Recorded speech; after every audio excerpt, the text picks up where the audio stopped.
Master Rameshwar Dutt Sharma शैक्षिक और charitable trust में आपका स्वागत है। आज का विषय है यूनिट 2, अनुसंधान पद्धति और विधियां। समाजशास्त्र में अनुसंधान पद्धति उस आधार के रूप में कार्य करती है जिस पर समाज के बारे में वैज्ञानिक ज्ञान का निर्माण होता है।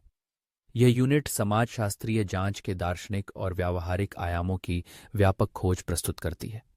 इसका मूल सामाजिक वास्तविकता की अवधारणा है, जहां विद्वान ज्ञान की प्रकृति और विज्ञान के दर्शन पर बहस करते हैं, जो सामाजिक अनुसंधान को आकार देने वाली ज्ञान मीमांसा की नींव और व्याख्यात्मक परंपराओं पर जोर देती है। वस्तुनिष्ठता और आत्म परीक्षण के बीच संतुलन, साथ ही नैतिक और राजनीतिक संदर्भ विश्वसनीय और जिम्मेदार अनुसंधान के लिए आवश्यक हैं। अनुसंधान डिजाइन तैयार करते समय समाजशास्त्री सामाजिक विज्ञान साहित्य के साथ गहराई से जुड़ते हैं और परिकल्पनाएं, अनुसंधान प्रश्न और सैद्धांतिक ढांचे तैयार करने के लिए प्रेरक और तर्कसंगत दोनों प्रकार की तर्क शक्ति का उपयोग करते हैं। तथ्यों, अवधारणाओं और सिद्धांतों के बीच अंतर और उनके आपसी संबंधों को समझना समाजशास्त्रीय अध्ययन की स्पष्टता और संगति को बढ़ाता है। यह यूनिट विधिगत बहुलता पर भी जोर देती है, जहां सर्वेक्षण और सांख्यिकीय विश्लेषण जैसे मात्रात्मक तरीकों की तुलना निर्विज्ञान, साक्षात्कार और केस स्टडी जैसे गुणात्मक तरीकों से की जाती है।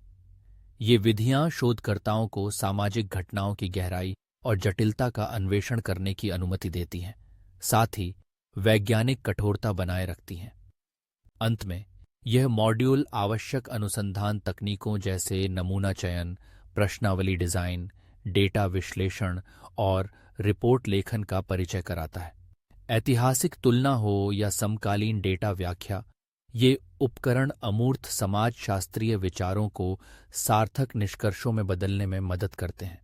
इस प्रकार यह यूनिट छात्रों को बौद्धिक और तकनीकी कौशल से लैस करती है, जिससे वे समाजशास्त्र के विकसित होते क्षेत्र में शैक्षणिक ईमानदारी और विश्लेषणात्मक सटीकता के साथ मार्गदर्शन और योगदान कर सकें। यदि आपको यह सामग्री ज्ञानवर्धक लगी हो तो कृपया टिप्पणी करें, लाइक करें, सब्सक्राइब करें और चैनल को अपने मित्रों और सहयोगियों के साथ साझा करें। स्वयं मूल्यांकन के लिए कृपया यूनिट 2 पर आधारित क्विज चुनें।